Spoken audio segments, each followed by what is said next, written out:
Okay, so sometimes we may want to loop and repeat our animations. So what I've got here is just a robot that's doing a bit of a dance over those last 2 seconds. So each one of these layers is 1 second long. So in order to get this to dance like this, I've used what's called the puppet tool. Now the puppet tool is up here, and what it allows you to do is put pins on your subject and just move some parts of him around. And the best idea is to think of in terms of joints. So we can actually move some of these things around. You can drag that around like that. So we can animate that. So however we want. Now what you notice is down here, if we press U, it has actually given us our keyframes. So these are our start points. So we've got a start point there, and let's just select. Okay, so we've got a start point there. Let's just get that moving up there. Yeah, maybe we can just drag that so we can add points to here. As you can see, you get some pretty crazy sort of shapes, and we'll just drag his head up there. And because this shape or this graphic is one image, you can see that by when I move these around, actually distorting the whole image. So quite often if you just have your individual layer, you can get some really interesting looking animation that way. So I've got our little character moving here, so I've actually put in some extra points here just to tidy things up a little bit. So what I want to do is actually select those keyframes, copy that, and then drag that out to the end and paste them in. So now you can see that we've got kind of a, jumping around. So, maybe he can be doing a bit of a, whoops, got them all selected. You can see that because that's one image, it kind of looks a bit like a skirt. So let's drag that up. So now you can see that we've kind of got this thing flowing like that. Alright, so this is our basic pre-composition. So pre-compositions are really important in After Effects. It allows you to group layers together, and then you can affect and do different things with those pre-compositions. So I've got just a basic background with a 10-second animation, and I'm going to bring in that pre-comp. So here you can see we've just got our robot dancing away over 3 seconds, but obviously when it gets to the end of that 3 seconds, the animation just stops. And so because our composition is only 3 seconds, what we want to do is we want to loop that over whatever time our parent composition is. The best way to do that is to right click on this layer and go down to time, enable time remapping. So what time remapping does, it gives you keyframes to control how long it takes to get to the last frame. But in this instance, what we want to do is we want to come back 1 frame, so that's page up, and we want to put a keyframe in there. Now I'll explain that in a moment. So we go to our next keyframe again. So we can either use the little arrow over here, or we can press K. So J and K allow you to go between previous keyframe and next keyframe. And the critical thing here is that we want to select that keyframe, double click, and we want to turn this to 0. Hit OK, then select it again and delete. Okay, this is a bit of a quirky workaround, but it works. And then we want to actually trim this composition back to that last keyframe. Okay, so the reason why we went back one keyframe was that when you loop an animation, if it goes to back to the starting point, you find that it actually has a pause, and so you need to go back one and trim to there so that you get a constant flow. So now you can see that we've just got our animation working over 3 seconds, but it's still stopping. Nothing's changed. But what we need to do now is to add what's called an expression. Now, expressions are used in After Effects to give it a lot more power, and it's basically a scripting language for After Effects. So you can put in scripts that do certain things, and there's a whole language around, giving functionality to different aspects of After Effects. What we're going to do, we're actually not going to write anything. So the way to get access to your expressions is to right click on the stopwatch with the Option or the Alt key held down. So Option key down, and now you can see we've got a text field here. So if we go to this little arrow here, and you can see that these are some of the expressions that you can use in After Effects. So we'll go down to Property, and the one we want to select is Loop Out Cycle Num Keyframes.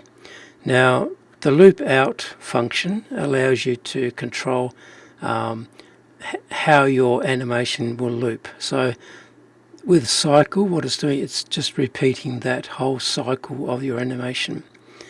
Now the extra piece in here, the num keyframes, is telling After Effects how many frames are in that composition. To commit that, we just press Enter, and now you can see that, pretty much, well, nothing's changed because our composition still ends here. But if we drag this composition out, you can see that it's endless now. And you can see now that our animation is actually looping those 3 frames over whatever length the composition is, so it's 10 seconds. Now, the best thing about doing it this way is that we can control this time remapping. So that means we can remap our time to make it shorter. So now we can actually change how long it takes for those frames to be rendered. So it means we can change the speed of our loop. And that makes it super powerful to fit in with the style that you want to use. Okay, so could make it go a little bit faster. Okay, so that's one way that we can loop our compositions within After Effects. Okay, so before we get started on the other looping animation, I just want to go through a really important concept that hopefully you'll have some fun with. What I've got here is just a character, if you like, and I actually split this up in Illustrator into different layers. So the reason we do that is so that we can actually control these layers on independently. So as you saw before, by having everything on the same layer and becoming an image, it actually becomes a little bit clunky to try and manipulate that in a certain kind of way. So this is really about sort of character animation. A character needs to be articulated in such a way that the arms can move, the body moves, and everything has a relationship to everything else. In the 3D program, they call this IK, which is inverse kinetics. So that means that if somebody manipulates an arm, then the hand and the forearm will follow. But the way we do this in After Effects is that we break up our different elements. So this is the Illustrator file. So there's our axle, there's the wheel. So all this is in kind of in the location where things are. So we've got the left hand, the left forearm, and the left arm top. So that's kind of the top of the arm here. There's the elbow, forearm, etc. So we're kind of building it up like we're putting it together with bones, if you like. So quite often 3D software, they talk about having bones in models. So this is what they're talking about, is controlling how things move in relation to each other. So I'll just turn all those on again, and I'll just save that. Now going back into After Effects, I'm going to just go into Import, so Command I. What I want to do is bring that in as a composition. The important thing about a composition is that this will basically collect all of our layers and put them into one pre-comp. Click OK, and we'll drag that into our composition here. So I'll just blow that up a bit. Now sometimes you'll notice that with Illustrator files they look a bit fuzzy, so to get that to look like it's supposed to look, we double click on our composition down here. Now there's actually another way that you can quickly go to your compositions, and it shows your hierarchy. If you press Tab, you can see that it shows where the other pre-comped and where the other nested items are. So this is the comp we're in now, so if I click on that one, this will then take me to the pre-comp that has all of our Illustrator layers. So it's exactly the same layout. So here's the body of our robot, and it's got all the same labeling, everything that we need to create this character. Now, as I was saying, when you're seeing these soft images here, these soft edges, you need to actually, with Illustrator files, we need to just turn on this, we need to turn on continuous rasterization. That's this little star down here. If we turn all those on, now you notice that our image gets a lot crisper. When you're working with vectors, it's important to make sure that you select that. Otherwise it just becomes another rasterized image, which isn't a problem when you're just combining it with the other pixels in the clip, but sometimes you may want to resize the vectors, and that way, you know, to get the best quality you need to continuously rasterize. Alright, so let's just have a look at our object here.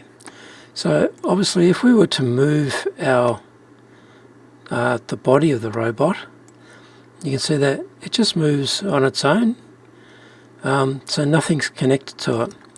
Now what I want to introduce you to is this idea of parenting. So parenting is having child elements of your main element. So for example, if we parent the axle to the body, so I'll just turn off everything else. So this is our axle. Okay, so that's that one there. And we want to move that with the body. Now to do that we use these little twirly things called the pick whip.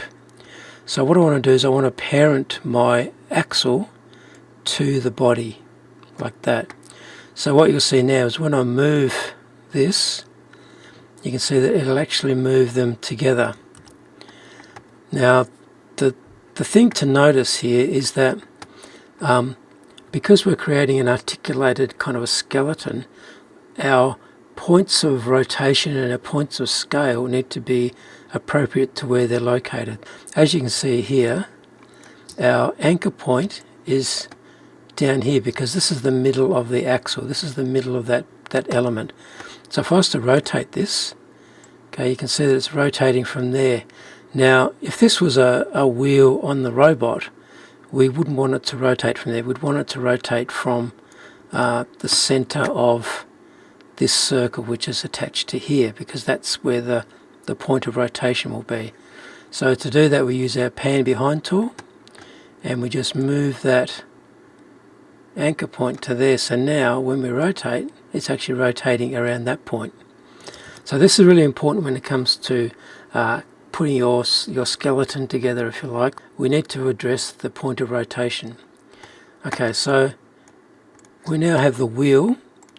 The wheel, we want that to be parented to the axle. Okay, if that's parented to the body, it won't work, because if we parent the wheel, we parent that wheel to the axle, now when we rotate the axle, it rotates with the wheel as well. As you can see, as we're building up our sort of, it's almost like a puppet, we're parenting different things to the body. Okay, so let's start with our arm. So this is our arm. So remember that we need to have the point of rotation over here, not in the middle. So we just drag that to there. Okay, so if we rotate our arm, it's now rotating from there, which is what we want. And what we're going to do now is look at our forearm. So the forearm needs to rotate from here, so we drag that up to there.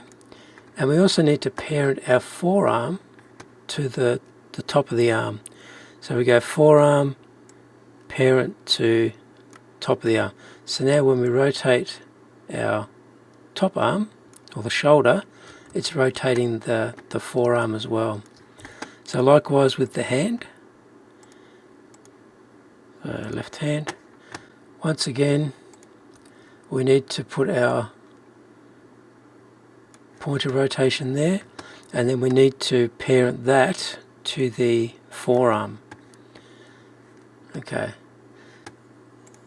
because the top of the arm, we need to parent that to the body. So now when we move the body, it all moves together. Okay. Alright, so let's just animate our little robot from actually we'll just animate the hands. Alright, so if we want to animate this arm, for example, so what we can do, we'll just twirl down all these rotation properties. And I'm going to have that as my resting pose, so I'm just going to click on the stopwatch. So this is where we kind of end up. Now what I want to do, if we rotate our shoulder, okay, we can rotate that like that, and then we can also rotate our forearm and then rotate our our hand. So now you can see that we've got this whole kind of articulated movement. Okay. So, you know, he can wave, so when he gets to the top, maybe the hand, so when we're starting up there, maybe the hand can sort of rotate back a bit.